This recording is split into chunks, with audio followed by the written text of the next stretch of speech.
ऐसी पत्नी भाग्यशाली लोगों को ही मिलती है, चमका देती है किस्मत। शादी करना चाह रहे हैं और जीवनसाथी की तलाश जारी है तो आपके लिए ये जान लेना बेहद जरूरी है कि क्या आपका जीवनसाथी आपके लिए भाग्यशाली साबित होगा। हस्तरेखा विज्ञान और कई पुराणों में ऐसी बातें बताई गई हैं जिन पर गौर करेंगे तो आपको न सिर्फ सुंदर जीवनसाथी मिलेगा बल्कि वह आपकी किस्मत को भी चमका देगा। शादी का सीजन शुरू हो चुका है और लोगों के रिश्ते भी तय होते जा रहे हैं। इस बीच आपके मन में सवाल आ रहे होंगे कि आपका जीवनसाथी कैसा होना चाहिए। क्या आपका जीवनसाथी आपके लिए भाग्यशाली होगा? क्या जीवनसाथी के जीवन में आने से आपकी किस्मत चमकेगी? दरअसल कहते हैं कि शादी के बाद लोगों की किस्मत भी बदलती है।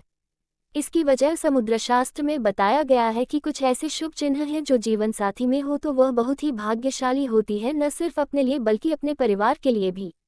भविष्य पुराण, गरुड़ पुराण, विष्णु पुराण सहित कई पुराणों में भी इन बातों का जिक्र किया गया है। तो विवाह के जीवनसाथी का चुनाव करते समय आप इन गुण लक्षणों पर भी ध्यान देंगे तो संभव है कि आपका जीवनसाथी आपके घर में हमेशा के लिए शुभ लाभ लेकर आएगा। एक भविष्य पुराण में बताया गया है कि अगर किसी महिला की गर्दन 4 अंगुली जितनी लंबी हो और उसमें 3 रेखाएं दिखाई दे तो ऐसी स्त्री को भाग्यशाली माना जाता है। कहा जाता है कि ऐसी स्त्रियों के पास सोना चांदी खूब होता है। 2 गर्ग मुनि के मतानुसार यदि किसी महिला के गले में 3 रेखाएं दिखाई देती हैं और उसका गला सुंदर गोल आकार वाला हो तो ये बहुत ही शुभ परिणाम देने वाला होता है। 3 हस्तरेखा शास्त्र के अनुसार अगर किसी स्त्री की थोड़ी चुंबक हो यानी कि वह जो नीचे वाले होंठ के नीचे तक जाए ऐसी थोड़ी को चिबुक कहते हैं। यानी जिन स्त्रियों की थोड़ी गोल, पुष्ट, कोमल हो तो बहुत ही शुभ रहता है। 4 हस्तरेखा शास्त्र में बताया गया है कि जिन लड़कियों के गाल चारों तरफ से गोल और कुछ पीलापन लिए हुए हो ऐसे गालों का होना बहुत ही शुभ माना जाता है। वहीं अगर किसी स्त्री के गाल पिचके, खुरदरे और पतले हो तो ये शुभ लक्षण नहीं माना जाता है। 5 भविष्य पुराण में बताया गया है कि जिस स्त्री के दांत सुंदर, चमकीला, सफेद और आगे तरफ निकले हुए हों ऐसी स्त्रियां बहुत ही भाग्यशाली होती हैं। ऐसी स्त्रियां शाही जीवन जीती हैं।